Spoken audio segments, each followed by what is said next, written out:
So, one of my 2018 themes and goals is going to be gratitude and generosity.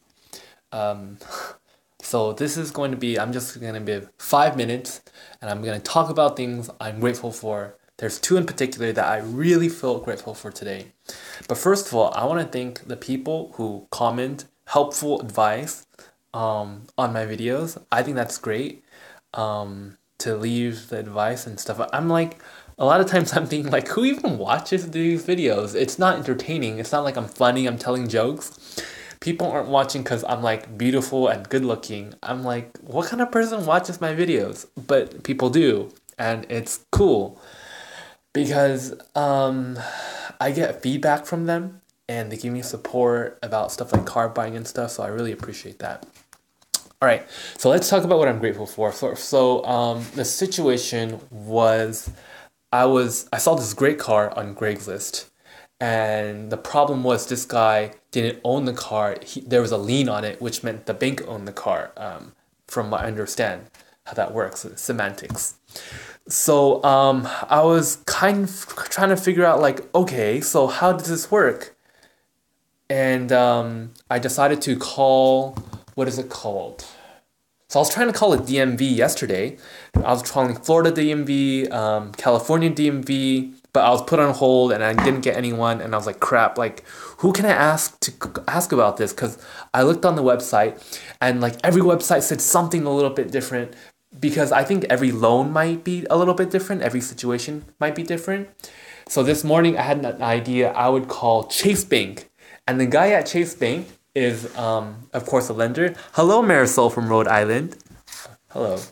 Um, was really patient and he talked to me for like 7 minutes, and I just felt so grateful for him. And basically he was saying like, okay, this is how the loan works, like the bank has a lien and then he releases the lien, but we don't have the title, like blah blah blah, and then the DMV mails the title to the seller, and then he needs to mail to you. I'm like, oh, so wait, hold on, so this happens? So I won't go into like the details and stuff, but it sounds like when I'm giving that money, like, yes, I would have the car and a bill of sale, but I won't have the actual title.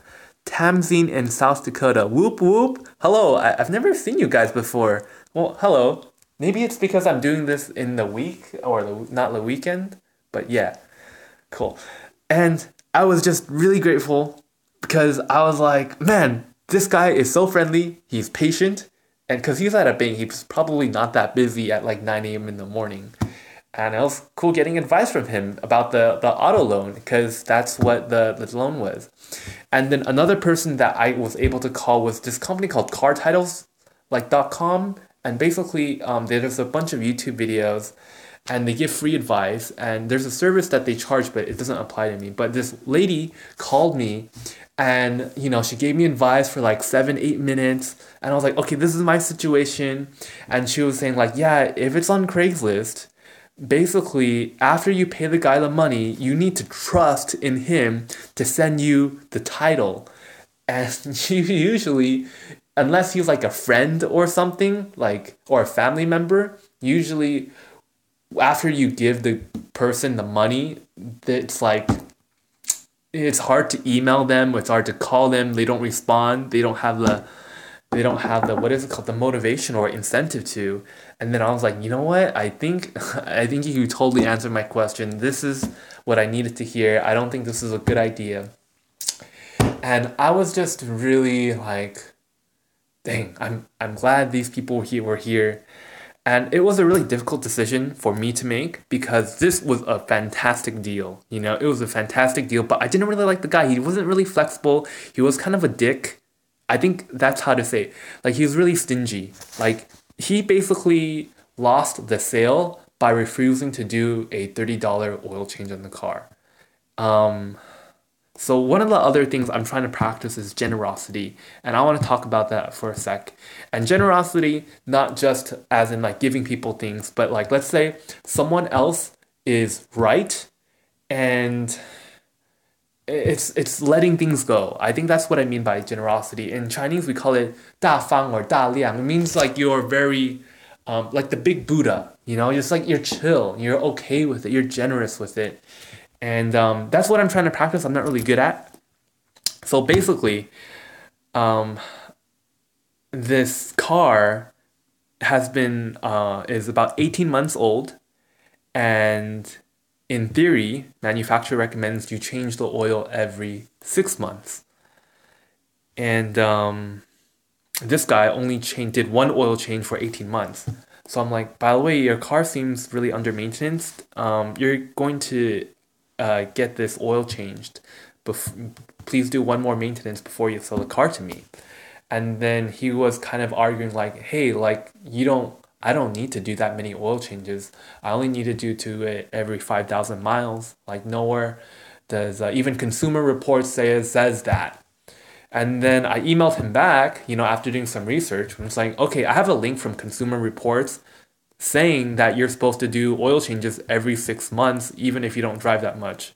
So I'm kind of like, yeah, that website you told me, I looked it up and you were lying to my face, you fucking bastard. So yeah, I was kind of angry, you know? And then I there's other supporting information from like the Mazda dealership and stuff. So I proved him wrong. And he was like, hey, like, well, it wasn't the deal. We negotiated. If you want me to do the oil change, I'm gonna have to increase the price. And then at that time, I was just really angry. It wasn't just like it wasn't just what he said, but it was like the way he said it.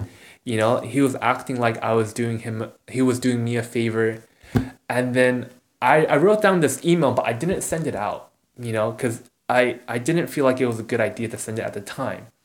And then I was really angry, and I wrote how like how this car deal wasn't a good deal for me at all.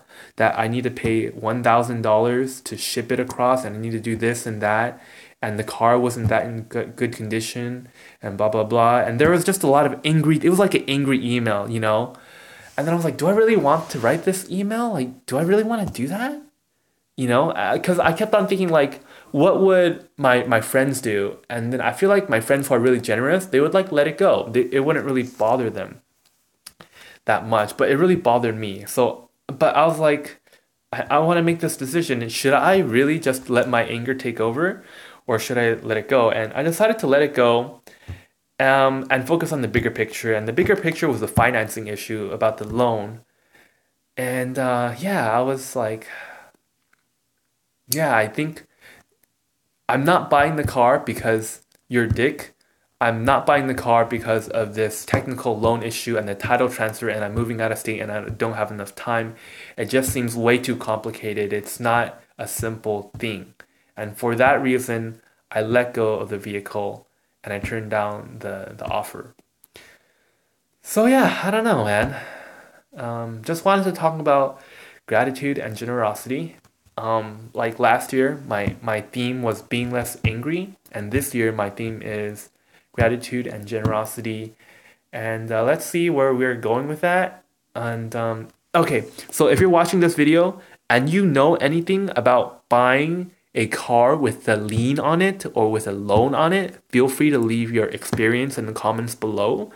Um, I'm not saying that just because I want people to comment, but I really would like people's experiences because most of the people watching this video are older than me and probably have a lot more experience. So, yeah, I'd appreciate it. Thanks.